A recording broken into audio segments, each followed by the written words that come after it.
कोल्हापूरच्या सिद्धार्थनगरातील कमानीजवळ बॅनर लावण्याच्या वादातून 2 गटात राडा, एकमेकांवर दगडफेक केल्याची माहिती. पोलिसांच्या बंदोबस्तासह परिसरात तणावपूर्ण शांतता.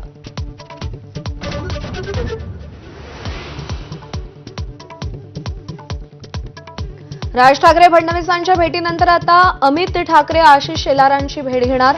कारण गुलदस्त्यात राजकीय चर्चांना उधाण.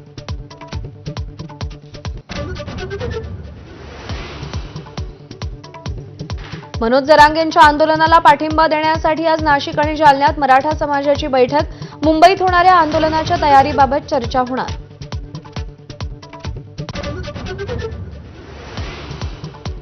मुख्यमंत्री आणि उपमुख्यमंत्र्यांची मराठा आरक्षणाबाबत बैठकीत खलबतं.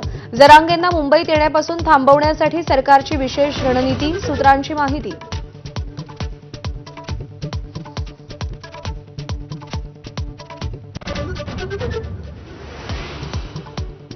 राज्य सरकारकडून मराठा समाजाच्या उपसमितीचं पुनर्गठन. उपसमितीच्या अध्यक्षपदी राधाकृष्ण विखे पाटलांची निवड.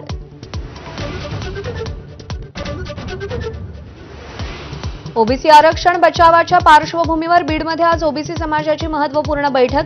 लक्ष्मण हाके आणि नवनाथ वाघमारेंच्या उपस्थितीत महत्त्वाचे निर्णय होण्याची शक्यता. मुंबई महापालिकेकडून प्रभाग रचनेचा प्रारूप आराखडा राज्य सरकारला सादर. मुंबई, नवी मुंबई आणि कल्याण डोंबिवली पालिकेची प्रभाग रचनाही जाहीर, तर ठाणे पालिकेची प्रभाग रचना आज जाहीर होणार.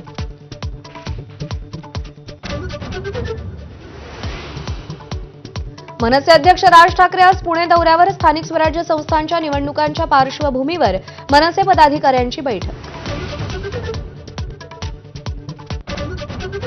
नाशिकच्या जय भवानी रोड परिसरात परप्रांतीयाला मनसेकडून चोप. मराठी भाषेवरून अरेरावी केल्याचा आरोप. समज देतानाही अरेरावी केल्यानं मारहाण.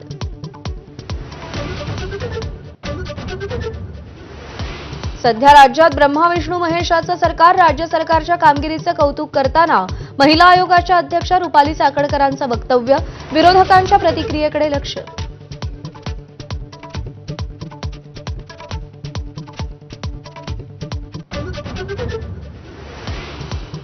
अहिल्यानगरमध्ये 7 दिवसात 2 शेतकऱ्यांची आत्महत्या. गोयगव्हाण आणि वडुले गावातील शेतकऱ्यांनी कर्जबाजारीपणाला कंटाळून जीवन संपवलं.